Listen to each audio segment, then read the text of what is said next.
Hello guys, আসসালামু আলাইকুম। আজকের টপিক হচ্ছে ঘি। ঘি নিয়ে আপনাদের সাথে আলোচনা করব। এর ফাঁকে আরেকটু কথা বলি। আপনারা উপকারী ভিডিও খুবই কম দেখেন, আর ফান আর গান, নাচ এইসব ভিডিও বেশি ম্যাক্সিমাম মানুষ দেখেন। তো আপনাদেরকে বলছি, উপকারী ভিডিও দেখলে আপনার উপকার হবে, আর এইসব ভিডিও দেখে আপনার কোনো নলেজ বাড়বে না, আর আপনার কোনো উপকারও আসবে না। সো সবসময় চেষ্টা করবেন উপকারী ভিডিওগুলো দেখার জন্য।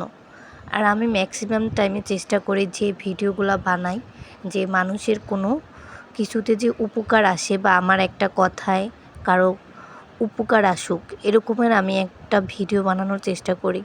কিন্তু দেখি যে উপকারী কথায়, উপকারী ভিডিওতে খুবই ভিউজ কম, যা বলার বাহিরে। দেখলে খুব হতাশ লাগে। তবে হতাশা চলবে না, আর আমি হতাশ কখনোই হব না।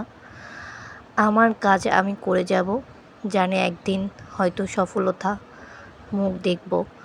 সো সবাই চেষ্টা করবেন উপকারী ভিডিওগুলোতে একটু লাইক করা, কমেন্ট করা, উৎসাহিত করা, যাতে সে আরও বেশি এইসব ভিডিও করার জন্য অভ্যস্ত হয়। তো আমি চেষ্টা করি যে আপনাদের মাঝে একটি সুন্দর ভিডিও নিয়ে আসার জন্য। আমার এই যে একটা পিচ্চি বেবি আছে, এটা সারা দিন আমাকে ডিস্টার্ব করে। আমি সারা দিনই রিলস ছাড়তে পারি না, কারো ভিডিও শেয়ার করতে পারি না, নিজের ভিডিও শেয়ার করতে পারি না, লং ভিডিও মেক করতে পারি না। খুবই ডিস্টার্ব করে, যা বলার বাহিরে। ওই যে দেখেন কত দুষ্টুমি করতেছে। ইনি আমাকে এই 2 রাত যাবৎ আমাকে জাগনা রাখতেছে। এটা অনেক আগের ভিডিও, অনেক আগে করেছি, কিন্তু দেওয়া হয় নাই, যার জন্য আজকে দিয়ে দিলাম। তো আমি আমার আসল ভিডিওতে চলে আসি। সবাই একটু মনোযোগ দিয়ে শুনেন। এই ঘির উপকারিতাও বলবো, আর আমার মেয়ের কোন কাজে ঘি বেশিরভাগ ইউজ করি, যার কারণে ওর পাপা এতগুলো ঘি নিয়ে আসছে। যে এখানে দেখতেই পাচ্ছেন, এখানে 20টার উপরে মনে হয় ঘি আর কি। আমি গুনি নাই, ভুলে গেছি আর কি, অনেক দিন আগের ভিডিও করা তো, তার জন্য আর কি। তো এখানে যে ঘিগুলো দেখতে পাচ্ছেন, এটা আমি ম্যাক্সিমাম টাইমে ওর খিচুড়িতে, ওর যে কোনো রান্নাতে, ওর ডিম ভাজিতে সবসময় ঘি দিয়ে ভেজে দেই, আর ঘি দিয়ে রান্না করে ওর খিচুড়িতে। তো আমি 6 মাস থেকে ঘি ইউজ করতেছি। মাশাআল্লাহ, আমার মেয়েটার মেধা অনেকটাই অনেক।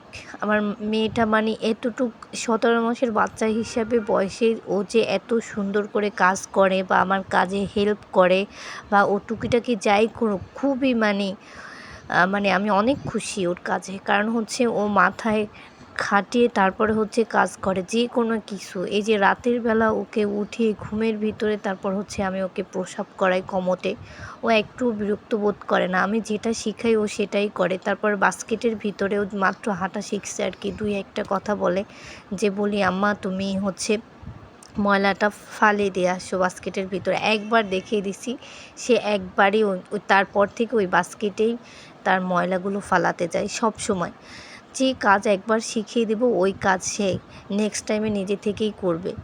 একটা খাবার নিচে পড়লে আমি যেভাবে উঠায় নেই, ও ওইভাবে উঠায় তারপর প্লেটে খাবারের ভিতরে আর কি রাখে।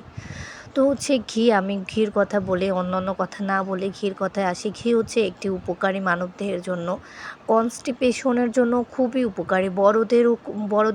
বড়দেরও বলছি আপনাদের, যারাই টয়লেট কষা, পায়খানাটা ক্লিয়ার হয় না, আপনারা যদি প্রতিদিন ঘি দিয়ে গরম ভাতের সাথে খান, তারপর দুধের সাথে মিক্স করে খান, যে কোনো খাবারের সাথে, যেটার সাথে ঘি যায় আর কি, ওইভাবে যদি আপনারা ঘি খান, তাহলে আপনাদের কনস্টিপেশনটাও দূর হয়ে যাবে।